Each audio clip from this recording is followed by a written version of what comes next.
बिस्मिल्लाहिर्रहमानिर्रहीम। अस्सलाम वालेकुम। आप देख रहे हैं किडनी गॉसिप्स और किडनी हेल्थ और मैं हूं आपका मेज़बान डॉक्टर मोहम्मद मोहसिन रियाज। उम्मीद है कि आप सब खैरियत से होंगे। आज जो हमारा टॉपिक है जिसमें हम बात करेंगे वो एक इंतहाई अहम टॉपिक है गुर्दे के मरीज़ों के लिए। जितने भी हमारे किडनी के पेशेंट आते हैं उनका सबसे बड़ा एक सवाल यही होता है जी कि किडनी का पेशेंट है और अब ये खाए क्या, क्या खाएं, क्या पिएं, कैसे अपने जो है सारी जो खुराक की रिक्वायरमेंट है उसको पूरी करें। क्योंकि हमारे जितने जो माशरा है उसके अंदर मशवरा देने वाले और मुफ्त मशवरा देने वाले लोग बहुत ज़्यादा हैं और एज़ आ बाहसीयत कौम हम एक कोई थोड़े से एग्रेसिव साबित हुए हैं। अगर आपने खाना है तो सब कुछ ही खाना है, नहीं खाना तो सब कुछ छोड़ देना है, मरीज़ बेचारा बेशक भूखा मर जाए।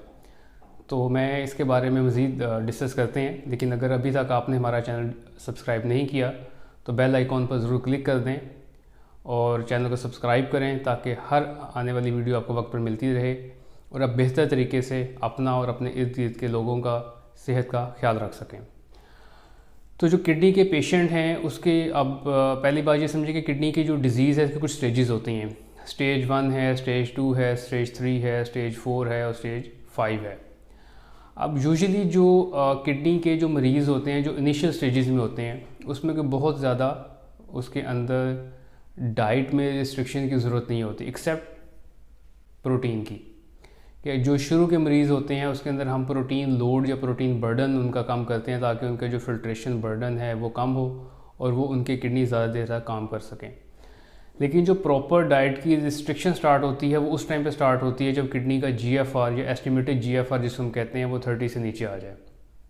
और ये बेसिकली होती है स्टेज 4।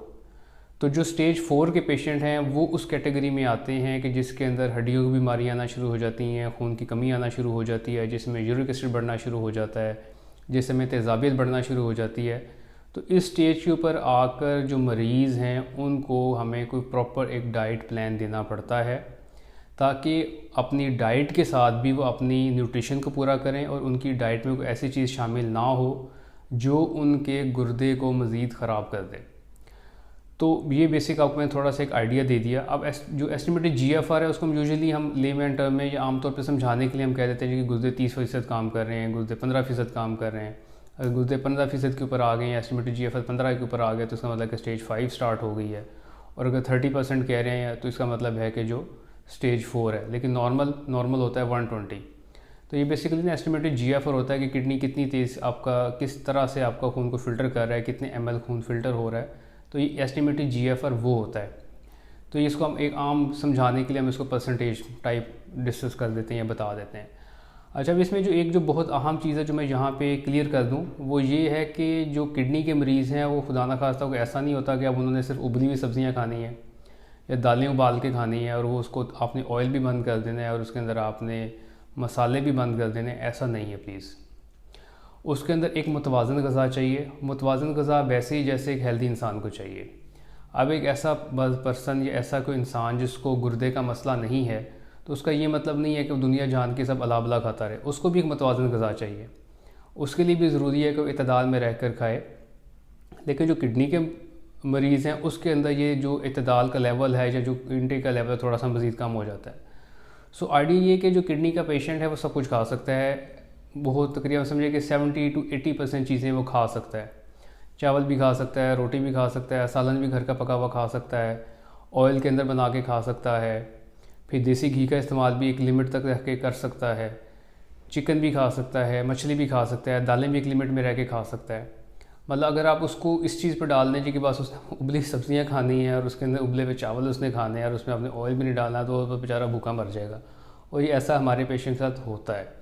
मतलब पेशेंट आते हैं जब उनको जैसे ही पता चलता है जी कि आपकी किडनी का मसला हो गया, और आसपास के जो जितने उसके रिश्तेदार हैं, जितने उसके दोस्त हैं, उसको ऐसे ऐसे मशवरे दे रहे होते हैं, ऐसे ऐसे उसको रिजीम्स बता रहे होते हैं कि अब ये पका के खा लें, अब ये उबाल के खा लें और आपने जो है ना तेल बंद कर देना और आपने मसाले बंद कर देने हैं। तो ये सारा जो है ना फिर गड़बड़ हो जाती है, क्योंकि उसके अंदर डेफिनेटली आल्दो कि उसके अंदर हमारी प्रोटीन रिक्वायरमेंट पेशेंट की कम हो जाती है, लेकिन स्टिल प्रोटीन की रिक्वायरमेंट है। सो आपने उसको चिकन भी देना है, आपने उसको वाइट मीट बिल्कुल सेफली दे सकते हैं, उसमें एक थोड़ी सी क्वांटिटी है, आप उसके मुताबिक आप उसको इजीली वाइट मीट दे सकते हैं। एक डेफिनेटली एक जो स्मॉल क्वांटिटी है उसके अंदर। अभी जो इसकी जो डिटेल्स हैं सारी, वो मैं अपने जो लिंक है उसके अंदर एक आपको डाइट चार्ट मैंने बनाया है छोटा सा, एक सिर्फ रहनुमाई के लिए। तो उस डाइट चार्ट में सारी डिटेल्स हैं, वो आपको मैं शेयर कर दूँगा, तो वो आप साथ ले सकते हैं। अब ये तो आ गया है प्रोटीन का। फिर सब्जियों के अंदर जो है आप सिर्फ हरे पत्ते वाली सब्ज़ी बंद करें, उसके अंदर पोटाशियम ज़्यादा है, उसमें फॉस्फेट ज़्यादा है। फिर आप आलू, टमाटर, मटर बंद करें, लेकिन आलू और जो है मटर हैं वो भी आप उबाल के पानी निकाल के इस्तेमाल कर सकते हैं, उसमें कोई 100% कोई इसकी कॉन्ट्राइंडिकेशन नहीं है। फिर जो ज़्यादा आजकल जो सर्दियों का मौसम है, तो सर्दियों के मौसम के अंदर जो ड्राई फ्रूट है वो हमारा थोड़ा सा दुश्मन है, क्योंकि ड्राई फ्रूट के अंदर एक तो नमक बहुत ज़्यादा होता है, दूसरा उसके अंदर फॉस्फेट बहुत ज़्यादा होता है। तो इसलिए ड्राई फ्रूट जो है ना उसको मना कर देते हैं कि ड्राई फ्रूट आप काइंडली ना लें, उसकी जगह बाकी जो फ्रेश फ्रूट्स हैं वो ले सकते हैं। फिर आजकल जो अभी आ रहा है माल्टे, संतरे का मौसम आ रहा है, तो उसमें इसमें पोटाशियम ज़्यादा होता है, इसलिए एक आधा जो उसकी काश है वो चखने के लिए हफ्ते में 2 से 3 दफ़ा वो काफ़ी है। लेकिन इसका ये मतलब नहीं है कि आप बिल्कुल दर्जनों के दर्जन किलो माल्टे खा जाएँ, तो उससे पोटाशियम बहुत ज़्यादा बढ़ जाएगा, उसके लिए प्रॉब्लम क्रिएट हो जाएगी। और प्लस अगर आपने माल्टा खाना भी है तो उसमें एडिड सॉल्ट, नमक लगा के उसको नहीं खाना, वैसे खाना है। और इसी तरह माल्टे का जूस जो है या किन्नू मौसमी का जूस है वो भी नहीं लेना, वैसे ले लें आप 1-2 काश चखने के लिए, लेकिन उसका जूस नहीं बना के पीना, उसके अंदर पोटाशियम का कंटेंट बहुत ज़्यादा बढ़ जाता है। तो उसके बाद आगे चलते हैं सब्जियों की तरफ। सब्जियों का में आप जो है ये जो रूटीन की सब्जियां हैं वो आप ले सकते हैं। सिर्फ आपने हरे पत्ते वाली सब्ज़ी अवॉइड करनी है, आलू, पालक, मेथी, साग, उसको अवॉइड करें। आपको मैंने मटर का बता दिया, उसको थोड़ा सा अवॉइड करें। भिंडी जो है उसमें भी पोटाशियम कंटेंट, करेले में पोटाशियम कंटेंट ज़्यादा होता है, तो इसका भी उबाल के फिर आप दोबारा बना सकते हैं, उसमें ऐसा इशू नहीं है। फ्रूट के अंदर जो केला है उसमें पोटाशियम ज़्यादा है, ये माल्टे की मौसमी इसके अंदर पोटाशियम काफ़ी ज़्यादा है। इसके अलावा जो सेब आपके लिए फल हैं वो सेब, अमरूद, आड़ू, नाशपाती, ये सेफ़ है। स्ट्रॉबेरी आजकल वैसे नहीं है, लेकिन स्ट्रॉबेरी आपके लिए सेफ़ है, वो आप ले सकते हैं। अंगूर के 2-4 दाने आप दिन में ले सकते हैं। तो ये आपको मैंने मोटा मोटा गाइड कर दिया आपकी डाइट के बारे में। लेकिन आप सिर्फ ये ज़हन में रखें कि ये ना एक मुतवाज़न ग़िज़ा आपको चाहिए होती है। इसमें आपने ये बिल्कुल नहीं करना जी कि आपने सब कुछ बंद कर देना। रोटी आप ले सकते हैं, मकई की रोटी ले सकते हैं, गंदम की रोटी ले सकते हैं, चावल आप ले सकते हैं, चावल बॉयल करके ले सकते हैं, तड़के वाले चावल ले सकते हैं। लेकिन बिरयानी शिरानी जो है उसमें क्योंकि मसाले बहुत ज़्यादा होते हैं, नमक बहुत ज़्यादा होता है, इसलिए हम उसको मना कर देते हैं। अदरवाइज़ एज़ अ चावलों के अंदर कोई ममानियत नहीं है, ना ही CKD के मरीज़ों के लिए और ना ही पत्थरी के मरीज़ों के लिए, तो चावलों का कोई इशू नहीं है। सिर्फ इसमें जो शुगर के मरीज़ हैं उसमें बाज़ को थोड़ा प्रॉब्लम आ सकता है, लेकिन एज़ अ गुर्दे के मरीज़ इसमें कोई ऐसा इशू नहीं है। और बाकी इसके अंदर जो ज़्यादा अहम चीज़ है, जो कोल्ड ड्रिंक्स हैं जिसके बगैर हमारे खाने पूरे नहीं होते, तो वो तो बिल्कुल बंद हैं। तो वो तो आप किडनी के मरीज़ हैं या माशाल्लाह अगर आप ठीक भी हैं तो कोल्ड ड्रिंक्स तो फुल स्पीड आप बंद कर दें। कोल्ड ड्रिंक भी बंद कर दें और डब्बे वाले जूस भी बंद कर दें। डब्बे वाले जूस, बोतल वाले जूस, नेस्ले के जूस, फलाना जूस, टमकाना जूस, इसके अंदर सिर्फ़ और सिर्फ शुगर और फ्लेवर है, इसके अंदर फ्रूट का कोई कंटेंट शामिल नहीं है। और ये मैं अपने पास से नहीं बता रहा, बहुत सारी ऐसी चीज़ें जो डॉक्यूमेंटेड हैं।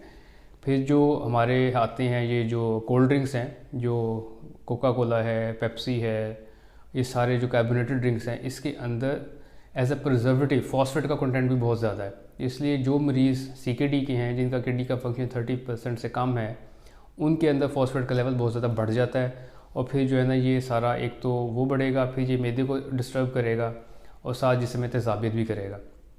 तो इसलिए ये तो हर एक के लिए बंद है। इसके अलावा अगर आप मज़ीद डिटेल जानना चाहें तो मैंने डिस्क्रिप्शन के अंदर जो चार्ट है उसका लिंक दे दिया है, चार्ट लगा भी दिया है, आप उसको डाउनलोड कर सकते हैं, उससे मज़ीद गाइडेंस हासिल कर सकते हैं। और उसके अलावा भी अगर आप मज़ीद कुछ जानना चाहें तो अपनी कमेंट सेक्शन में अपनी राय का इज़हार करें, अपने क्वेश्चन पेस्ट करें। इंशाल्लाह आपके जो भी क्वेश्चन हैं, जो भी आपके सवालात हैं, उनका जवाब देंगे। और गुर्दों के अमराज की आगाही के लिए और रफ़ाह आमा के लिए इस वीडियो को ज़्यादा से ज़्यादा शेयर करें, ताकि ज़्यादा से ज़्यादा लोगों तक ये पैगाम हम पहुँचा सकें। अपना और अपने इर्द गिर्द के लोगों का बहुत ज़्यादा ख्याल रखें। इस मुश्किल दौर में लोगों के लिए आसानियाँ पैदा करें। अल्लाह ताला हम सब का हामी व नासिर हो। इंशाल्लाह बहुत जल्द किसी नई वीडियो के साथ, किसी नए मौजू के साथ आपके सामने हाज़िर होंगे। तब तक के लिए इजाज़त दें। अल्लाह हाफ़िज़।